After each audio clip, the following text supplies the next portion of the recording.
Hello friends, अविशू रेसिपीमध्ये तुमचं स्वागत आहे. आज मी तुम्हाला एक छोटीशी रेसिपी सांगणार आहे. इथे मी चपातीचे तुकडे घेतलेले आहेत, तुम्ही बघू शकता. जेव्हा आपल्याकडे उरलेल्या चपात्या वगैरे असतात, 1-2 वगैरे अशा राहिलेल्या असतील किंवा कधी जास्त पण असतात, तर आपल्याला टाकण्याचं थोडं मन होत नाही, तर आपण त्या बारीक चुरा करायचा आहे त्याचा आणि मिक्सरला काढून त्याची बारीक करून घ्यायचे ते. तर ते इथे बघू शकता, माझ्याकडे थोडाच चुरा होता, 2 चपात्यांचा फक्त. त्याच्यामुळे मी तव्यामध्येच तूप घेतलेलं आहे 2 चमचे छोटे आणि त्याच्यामध्ये मी आता ते चुरा टाकलेला आहे चपातीचा, जो मिक्सरमधून मी काढून घेतलेला आहे. तुम्ही याच्यापेक्षाही बारीक करू शकता तुम्हाला हवं असेल तर. आणि आता छान तुपावर भाजायचं आहे आपल्याला. तुपामध्ये भाजल्यामुळे तो असा खमंग होऊन जातो. आणि मग याच्यामध्ये आपण नंतर खिसलेला गूळ आहे तो ॲड करूया. गूळ, तूप आणि चपातीचे तुकडे हे असे तुपामध्ये परतले गेल्यामुळे खूप छान लागतात ते. आणि मुलंसुद्धा याला आवडीने खातात.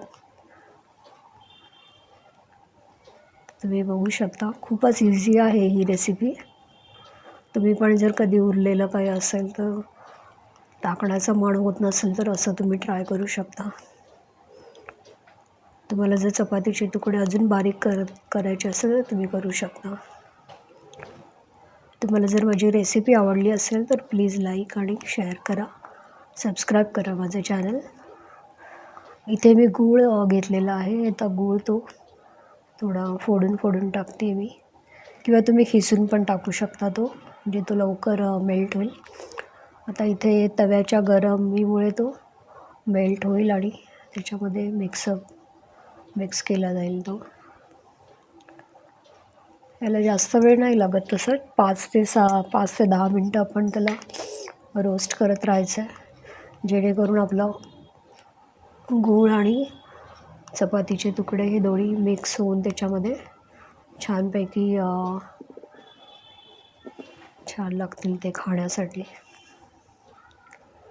गूळ मेल्ट होईपर्यंत त्याला परतत राहायचं आहे.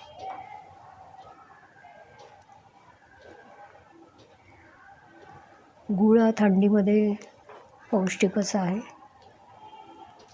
आणि चपाती आहे ती आपली गव्हाचीच आहे, त्याच्यामुळे पौष्टिकच होतो हा नाश्ता.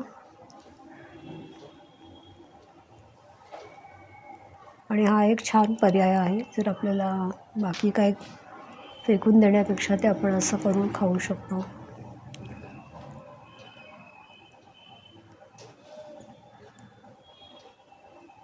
गरम गरम तुकडे खूपच छान लागतात.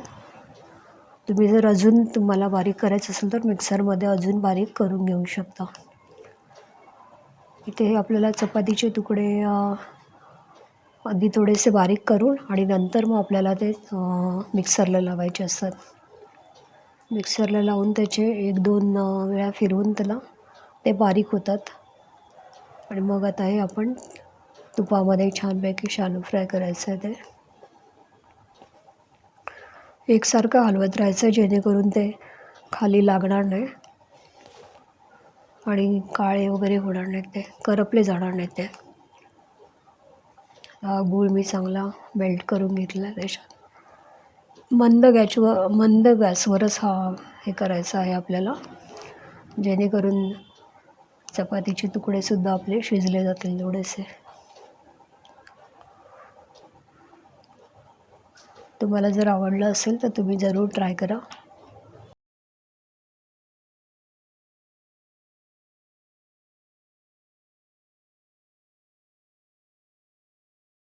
इथे मी थोडा वेळ झाकून ठेवणार आहे, एक 5 मिनटं झाकून ठेवून, त्याच्यामुळे थोडे वाफेवर अजून ते थोडं मऊ होऊन जाईल. छान होतं हा चुरा, तुम्ही जरूर ट्राय करा आणि बघा, आवडेल तुम्हाला तो. तुपामध्ये आपण हे केल्यामुळे खूपच पौष्टिक होऊन जातो हा नाश्ता. तर मी इथे गॅस बंद करते आणि झाकण ठेवून देते, जेणेकरून गरम तव्यामध्ये ते हे अजून थोडंसं शिजत राहील ते. थँक्यू. तुम्हाला जर माझी रेसिपी आवडली असेल तर जरूर लाईक करा, शेअर करा आणि सबस्क्राईब करा माझं चॅनल.